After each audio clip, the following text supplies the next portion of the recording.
तो 5 अक्टूबर 2024 यानी कि कल दिन मंगलवार के दिन एक मोहल्ले के एक घर से लोग जिस घर में सुबह सुबह उठ जाया करते थे, सुबह के करीब 8 बज रहे थे। 8 बजे तक उस घर से किसी के निकलने की कोई आहट नहीं होती है, ना ही उस घर से कोई निकलता है। अब जब ऐसे में घड़ी की सुइयां 8 पर जाकर रुकती हैं, तो जो पास पड़ोसी थे, अगल बगल वाले थे, उनको शक होता है कि आज यार फला घर से कोई नहीं निकला।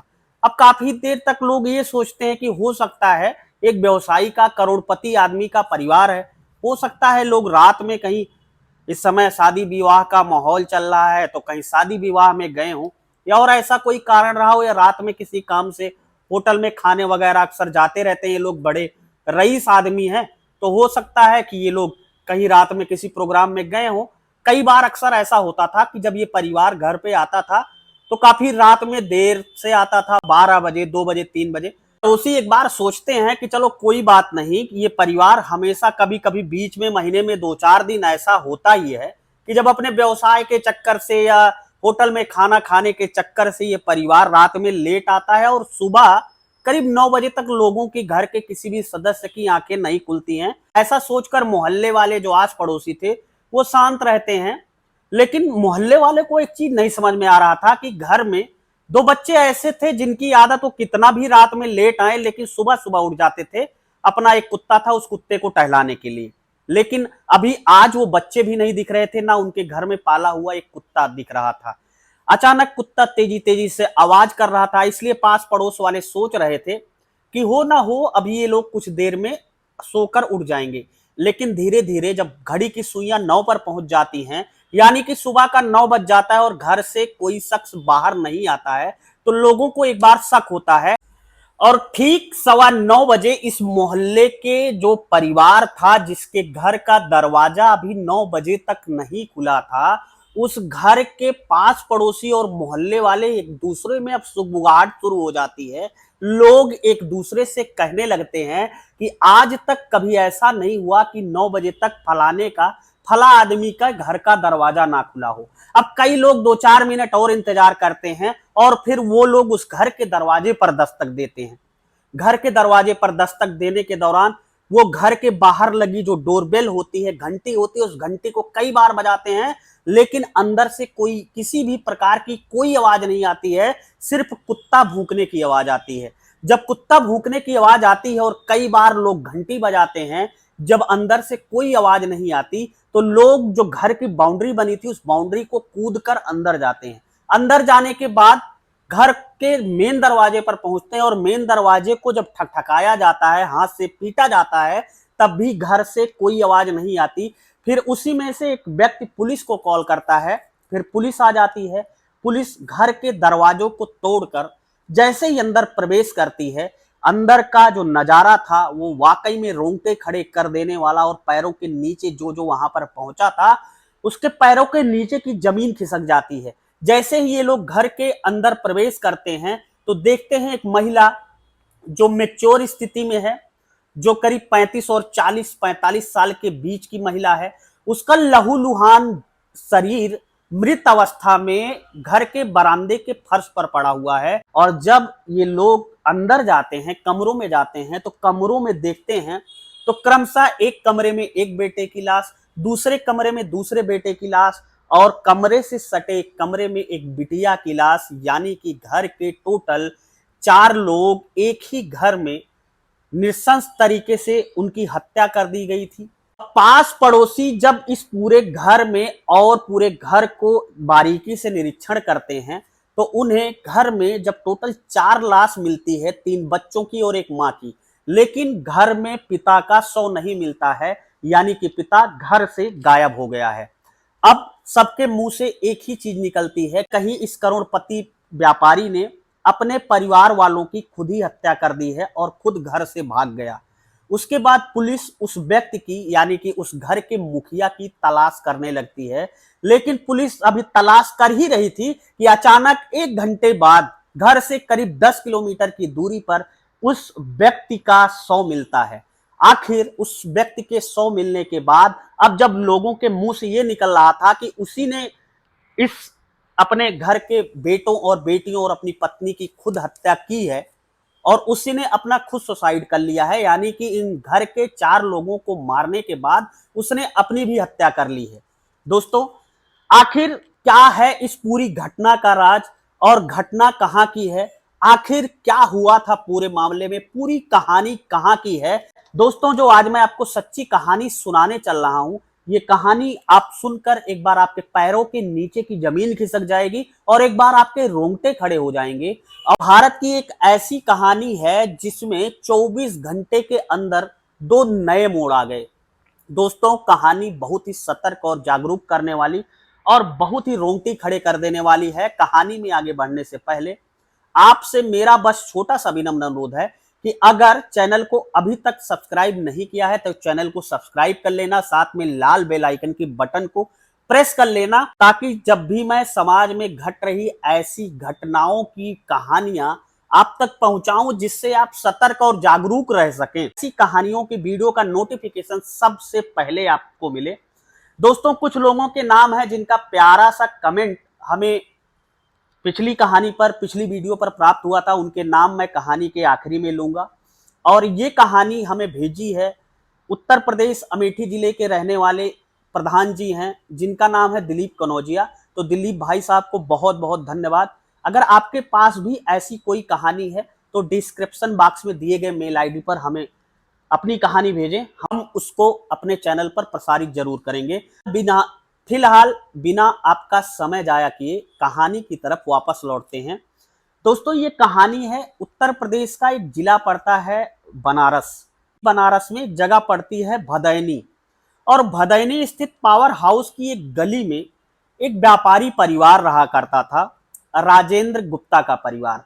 राजेंद्र गुप्ता पेशे से इलाके के या जिले के बहुत अच्छे व्यवसायी थे। उनके पास करोड़ों की संपत्ति थी। जब उनके पास वो वहां पे व्यवसाय करना अपना शुरू करते हैं तो जीरो से अपना व्यवसाय स्टार्ट करते हैं, लेकिन जैसे जैसे समय बढ़ता गया, जैसे जैसे समय आगे गुजरता गया, वैसे वैसे उनकी धन और संपदा में लगातार बढ़ोतरी होती रही। लेकिन पिछले 1 साल से उनका जो मुख्य व्यवसाय था शराब का व्यवसाय, शराब का ठेका वगैरह का काम करते थे वो। तो राजेंद्र प्रसाद के शराब के ठेके के जो व्यवसाय था शराब का, वो धीरे धीरे घाटे में जाने लगा, धीरे धीरे कम होने लगा। अब राजेंद्र प्रसाद जी बड़ा हैरान परेशान कि मेरा व्यवसाय जो है वो बहुत बुरी स्थिति में जा रहा है, मुझे लगातार मुनाफा नहीं हो रहा है, मैं घाटे में जा रहा हूं। राजेंद्र प्रसाद जी इन सब बातों को सोचकर बहुत ज्यादा हैरान परेशान रहने लगे। अब वो धीरे धीरे एक तांत्रिक के चक्कर में आते हैं। तांत्रिक बताता है, काफी चीजें देखता है, तांत्रिक उन्हें कुछ उपाय करने के लिए बताता है। अब वो उस उपाय को करते हैं, फिर उनके बिजनेस में थोड़ा सा अच्छा दिन आ जाता है, उनका बिजनेस धीरे धीरे थोड़ा अच्छा चलने लगता है। तो वो तांत्रिक के ऊपर फिर से विश्वास करने लगते हैं। तांत्रिक उन्हें बताता है कि दरअसल आपके बीवी बच्चे जब तक आपके साथ रहेंगे तब तक आपकी जो बिजनेस की बढ़ोतरी है वो नहीं हो सकती, आपको बिजनेस में मुनाफा नहीं हो सकता है। अब जब उन्हें मुनाफा होने लगता है तब उन्हें लगता है कि मैं व्यापारी हूं और जो तांत्रिक बाबा ने बताया है वो बिल्कुल सही बताया है। तांत्रिक बाबा के कहने पर वो उसके दरबार में आने जाने लगे। उसके बाद फिर से जब उनका बिजनेस घाटे में जाने लगता है दोबारा से, फिर वो उस तांत्रिक से मिलते हैं। तांत्रिक कहता है कि ऐसा है, अगर आपको बिजनेस में अच्छी ग्रोथ चाहिए, अच्छा मुनाफा चाहिए, तो आपको परिवार से अलग रहना ही नहीं होगा। बीच में वो जब परिवार को छोड़ने के लिए तांत्रिक बात करता है तो उनका पूरा परिवार यहाँ भदैनी स्थित पावर हाउस की गली में रहता था और राजेंद्र जी वहां से करीब 8 किलोमीटर दूर रहते थे। लेकिन जब दोबारा से उनका घाटे में बिजनेस चलने लगता है तो राजेंद्र जी जब दोबारा से तांत्रिक को मिलते हैं तो तांत्रिक कहता है ऐसा है, आपको अपने जीवन से बीवी बच्चों को एकदम से हटाना पड़ेगा। अब राजेंद्र के दिमाग में अपने बिजनेस को ग्रोथ करने के लिए एक सनक सी आ जाती है और उसके बाद राजेंद्र एक षड्यंत्र रखते हैं। तहत वो सोमवार रात में अपने घर पहुंचते हैं जहां पर उनके 2 बेटे जिनका नाम नवनेंद्र व शिवेंद्र होता है, एक बिटिया जिसका नाम गौरांगी होता है, वाइफ पत्नी जिसका नाम नीतू होता है, चारों के पास पहुंचते हैं, पूरा परिवार हंसी खुशी के साथ खाना खाता है। उसके बाद राजेंद्र गुप्ता इन लोगों को खाने में नींद की दवा दे देते हैं। जब पूरा परिवार चैन की नींद खाना पीना खा के सो जाता है, तो राजेंद्र ने कोई नींद की दवा नहीं खा रखी थी। अब उनको इंतजार था कि कब लोग सोएं और कब मैं अपना काम स्टार्ट करूं। जब ये लोग गहरी नींद में, इनकी पत्नी, इनका बेटा दोनों और इनकी बेटी सो जाते हैं, फिर राजेंद्र जी एक एक करके अपने पत्नी की, अपने दोनों बेटों की और अपनी बिटिया की नृशंस हत्या कर देते हैं। और हत्या के बाद जब वो घर से बाहर निकलते हैं तो उन्हें इतना सदमा लगता है कि काफी देर सोचते हैं और उसके बाद वो खुद 7-8 किलोमीटर तक कार ड्राइव करके जाते हैं और उसके बाद अपनी भी हत्या कर लेते हैं। दोस्तों, कहानी अभी यहीं खत्म नहीं हुई, कहानी अब स्टार्ट होती है। अब जब इस व्यापारी का 100 पुलिस वालों को मिलता है, पुलिस लोगों से पूछताछ करती है। लोगों से पूछताछ करने के बाद ये पूरी तरीके से तय हो जाता है कि इन 5 हत्याओं में राजेंद्र का ही हाथ था। 4 परिवार के सदस्य यानी कि 2 बेटे, पत्नी, एक बिटिया, 4 और राजेंद्र 5, और 5वां आदमी जिसने ये हत्या की थी वो भी काल के गाल में समा गया है। अब 5 का पोस्टमार्टम किया जाता है, पंचनामा होता है, पोस्टमार्टम किया जाता है, 100 को सील किया जाता है अंतिम संस्कार के लिए। लेकिन 100 को अंतिम संस्कार करने के दौरान काफी लोगों के दिमाग में एक बात आ रही थी कि एक पिता, एक जिम्मेदार व्यक्ति जो जीरो से लेकर करोड़ तक पहुंचकर अपना बिजनेस पहुंचाया है, जिसने इतना सारा अपने जीवन में संघर्ष देखा है, जिसने रात दिन एक करके अपना धंधा बनाया है, उसने इतने संघर्ष करने के बावजूद भी ऐसा क्या था उसके पीछे जिसके वजह से वो आदमी अपने जीवन में इतना आगे बढ़ने के लिए अपने ही परिवार को, लोग, इंसान, आदमी जब कोई 4 पैसे कमाता है तो उसके पीछे पैसे कमाने की एक वजह होती है कि वो तो आगे बढ़ेगा ही, उसका परिवार भी आगे बढ़ेगा। और यहाँ पे पूरी कहानी में सीन ये था कि लोगों के दिमाग में और पुलिस के दिमाग में एक ही चीज आ रही थी। एक व्यक्ति जो जिम्मेदार है, जो शहर का बड़ा व्यवसायी है, जिसके पास करोड़ों की संपत्ति है, जिसके पास ऐशो आराम की हर सुख सुविधाएं हैं, वो व्यक्ति ऐसा कदम कैसे उठा सकता है। लोगों के जुबान पर सिर्फ यही एक बात थी। अचानक पुलिस जब इन 100 को लेकर घर पर पहुंचती है और राजेंद्र की माताजी से पूछताछ करना शुरू करती है, तो राजेंद्र की माताजी कहती हैं कि मेरे बेटे ने अपने परिवार को नहीं खत्म किया है, दरअसल इन 5 लोगों की हत्याएं की गई हैं। अब पुलिस वाले उस माता से पूछते हैं, राजेंद्र की मां से पूछते हैं कि आखिर ये हत्या किसने की, आखिर इस हत्या के पीछे किसका हाथ है और हत्या किसने किस वजह से की।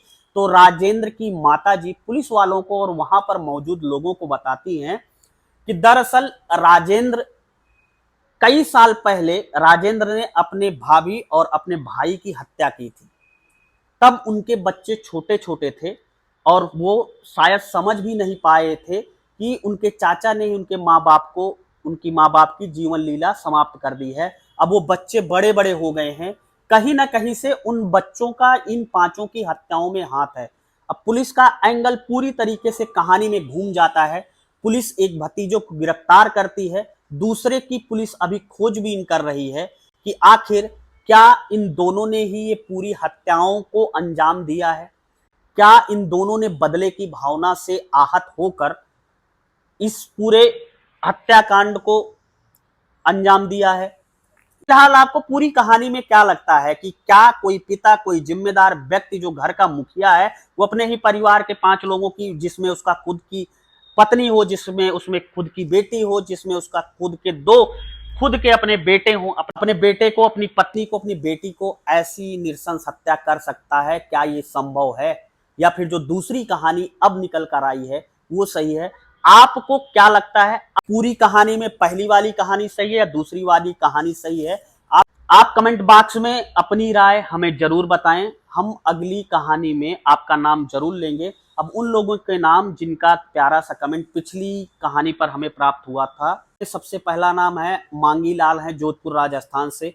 सत्य प्रकाश हैं, लल्लन सिंह हैं, लाल मोहम्मद है, पप्पू मंडल सोनीपत हरियाणा से हैं, रंजीत सिंह कन्नौज से हैं, मोहित जी हैं, रोहित कुमार यादव ट्रेडर हैं, रामचरण अहिरवार हैं, आशीष विश्वकर्मा हैं, विजय पाल सिंह भदौरिया क्षत्रिय महासभा मंडलीय संगठन मंत्री गंगापुर आजाद नगर, राज सिंह हैं सीतापुर उत्तर प्रदेश से, आजाद सिंह हैं झांसी सीहोर मध्य प्रदेश से, सरोज रानी है सहारनपुर से। और इन लोगों का प्यारा सा कमेंट हमें पिछली कहानी पर प्राप्त हुआ था। आप ये कहानी किस जिले से, किस राज्य से, किस प्रदेश से, किस गांव से, किस मोहल्ले से देख रहे थे, कमेंट बॉक्स में हमें जरूर बता दीजिएगा, ताकि हम अगली कहानी में आपका नाम जरूर लें। इस कहानी को सुनाने का मकसद किसी को हैरान करना या परेशान करना नहीं था। इस कहानी को सुनाने का मकसद सिर्फ इतना था कि आप सतर्क रहें, जागरूक रहें, अपने आंख कान नाक सब कुछ खुले रखें, क्योंकि अनहोनी कभी भी किसी के साथ हो सकती है। मिलता हूं ऐसी एक नई कहानी के साथ आपको जल्दी, तब तक के लिए जय हिंद, वंदे मातरम।